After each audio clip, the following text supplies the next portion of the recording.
Salut les amis de Krav Maga 16, bienvenue sur la chaîne YouTube.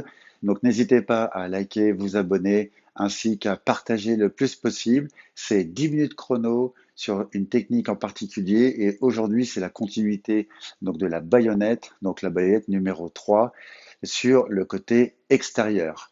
Donc ici donc on l'a vu à plusieurs reprises. Donc, il s'agit de balayer devant sa porte, d'accord? Donc ici, c'est en un seul temps. Je ne fais pas de déplacement, je ne me déplace pas comme ceci sur le côté. Moins il y aura de fioritures, plus on sera dans le Krav Maga. Je vous rappelle que le Krav Maga, c'est la rapidité et l'efficacité, et on va chercher toujours le chemin le plus court. Donc, de facto, puisqu'il est le plus court, il sera le plus efficace. C'est vraiment ça la philosophie du Krav Maga au sein de la Fédération européenne de Krav Maga, auquel nous sommes affiliés dans le club de Krav Maga 16. Donc ici, je reviens. Chemin le plus court, c'est quoi? C'est ça. Je n'ai pas le temps de faire autre chose. Imaginez-vous bien qu'on a tous un temps de réaction. Euh, à un moment donné, je ferai une vidéo sur le temps de réaction qui ne durera pas 10 minutes, hein, parce que c'est trop long, 10 minutes, mais pour vous prouver que lorsque je suis l'attaquant et que j'ai décidé donc d'entamer un conflit, j'aurai toujours un temps d'avance par rapport au défenseur, ce qui est logique, puisque c'est moi qui ai décidé d'intervenir dans l'action. La personne qui est défenseur va elle avoir un temps de réaction qui sera aussi peut-être très rapide, mais en tout cas qui sera légèrement en retard. Donc, si dans ce temps de réaction, on se met à bouger de façon, de cette façon-là, par exemple, à aller vers l'avant, il est évident que comme la personne aura pris de l'avance par rapport à vous, l'attaquant a pris de l'avance par rapport au défenseur, vous n'avez que des risques de vous prendre un coup de couteau ou un coup de baïonnette ou un coup de poing, peu importe ce que ça sera. Donc c'est pour ça que quand on prône l'efficacité, on prône aussi toujours le chemin le plus court. Ok, donc maintenant que ça c'est dit, donc, on continue donc sur la baïonnette, toujours le chemin le plus court. Donc ici, c'est mon bras gauche qui va intervenir, mon bras droit, lui, va venir ici en protection aussi, mais également prêt à faire quelque chose derrière. Donc ici, premier temps. Donc là ensuite, euh, comme on est du côté extérieur, donc ce que j'ai décidé de faire une manchette. Pourquoi? Parce que par exemple, la personne est venue avec une grosse ambition de me toucher et donc a pris beaucoup d'élan. Donc je vais profiter de cet élan. Ici, j'efface mon corps et là, en fait, je vais déjà commencer à positionner ma manchette. Alors personnellement, moi, je suis toujours l'arme, comme ceci pour pouvoir frapper. D'accord? J'essaie toujours de suivre le cheminement de l'arme de façon à éviter un retour de celle-ci. Parce que pendant le temps où je suis là, ça va, mais pendant le temps où je vais être en déplacement, l'arme, elle est plus ou moins dans cette sphère-là. Donc, ça veut dire qu'il y a un espace-temps d'à peu près ça, où la personne peut décider, avec le couteau, de couper ici, de pénétrer là, bon, peu importe. Donc ici, vous le verrez plus précisément avec Marion, ça se verra un petit peu mieux. Donc je suis là. Ensuite là, je suis la trajectoire. Vous voyez là, en fait, j'ai un support, c'est-à-dire que l'arme est ici. Je suis, et boum, j'ai frappé. Là, la surface de frappe pour la manchette, ça va être vraiment ici. Donc là, l'idée, c'est vraiment, comme je suis également en déplacement, c'est d'impacter le plus puissamment possible au niveau de cette sphère-là, donc dans la trachée. Puisque je me déplace, c'est un coup qui est très puissant. Donc je vais me reculer un petit peu. Donc je suis ici, premier temps. Ensuite, là, je ramène, je continue mon chemin. Je crée un déséquilibre et là, j'ai frappé. De là, j'ai son épaule gauche ici, et donc ses reins. Deux possibilités, on le verra mieux avec Marion tout à l'heure. Soit je crée un pivot ici en poussant sur son épaule, soit la personne est plus grande et ça va être compliqué d'atteindre l'épaule, ou plus forte que moi, ou je le suppose qu'elle est plus forte que moi. Auquel cas, je ne prends pas de risque. Je viens écraser mon poing comme quand on presse un citron ou qu'on ouvre une porte au niveau des reins. Je presse.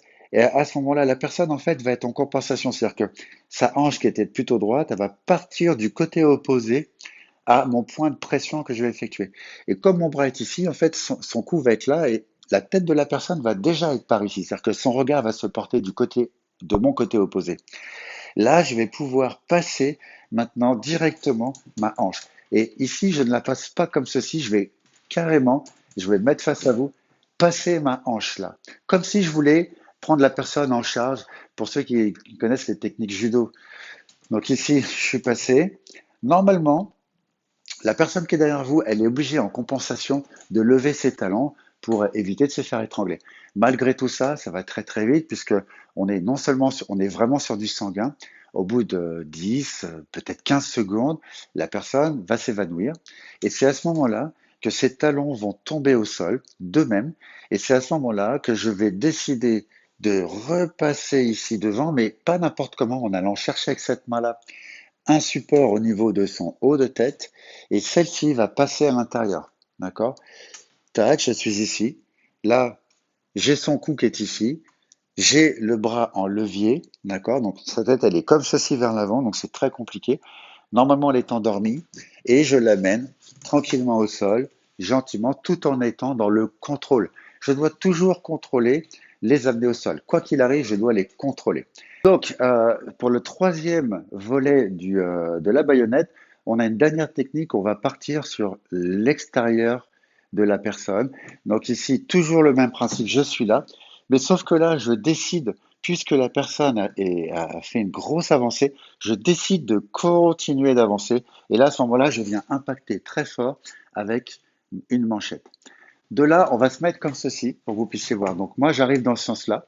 Vous avez deux choix qui sont à votre portée. Soit la personne fait votre taille, auquel cas vous appuyez fortement ici pour pouvoir la faire passer là. OK?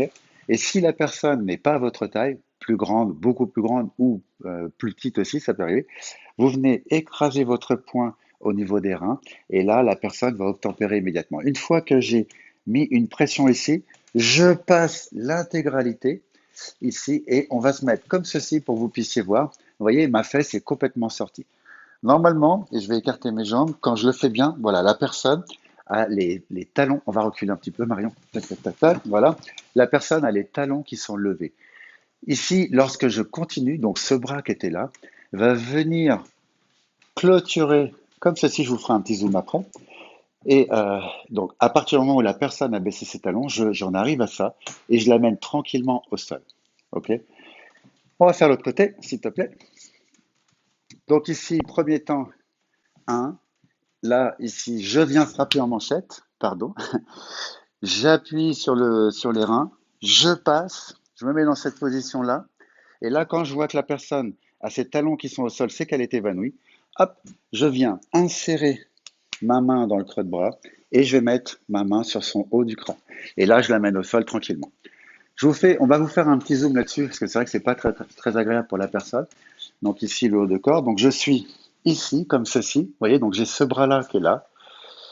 Je vais venir mettre la main opposée qui ne faisait rien sur le sommet du crâne et dans ma rotation, je vais venir placer ma main sur mon biceps. Et là, maintenant, je serre. Maintenant, je vous propose de le faire temps par temps. Donc, faites-le avec moi, s'il vous plaît. Donc, le premier temps, bras gauche. OK, pour tout le monde, bras gauche. Donc, ici, premier temps, bras gauche. Le bras droit, c'est celui qui va frapper. Donc, ici, j'avance plutôt assez fort. Donc, c'est pour ça que j'ai fait un bruit avec mon pied. Donc, là, je vais me restabiliser ici pour que vous puissiez voir. Ensuite, ce bras-là va venir entourer. Je vais écraser les reins ou pousser violemment, faire un pivot sur son épaule. Ça, c'est un autre temps. Puis, je passe quatrième temps. Et enfin, si je sens qu'il s'endort, cinquième temps et je l'amène au sol. On va le faire de l'autre côté. Donc ici, premier temps, donc ça c'est mon bras droit qui balaye devant ma porte. Ensuite là, deuxième temps, boum, j'impacte fortement. Troisième temps, j'appuie ou je pousse. Je passe, d'accord, on va considérer que c'est un temps. Ici, je suis dans un temps de stand-by, donc je patiente un petit peu. Et une fois que je sens que la personne est endormie, je me retourne et je l'emmène au sol gentiment. Merci d'avoir suivi ce cours. J'espère que ça t'a plu. N'hésite pas à t'abonner, à partager ainsi qu'à liker. Donc, je te rappelle, je l'ai dit en introduction, mais je le dis aussi en conclusion, que nous avons des cours tous les jours sur un format de 10 minutes. Donc, 10 minutes, ça passe très très vite sur des techniques en particulier. Soit tu améliores, soit tu apprends les techniques de Krav Maga. Évidemment, ça ne remplace pas un cours collectif, mais les cours collectifs reprendront très certainement au mois de septembre, où nous t'attendons nombreux dans les cours, où que ce soit. À très bientôt et en attendant, continue de t'entraîner.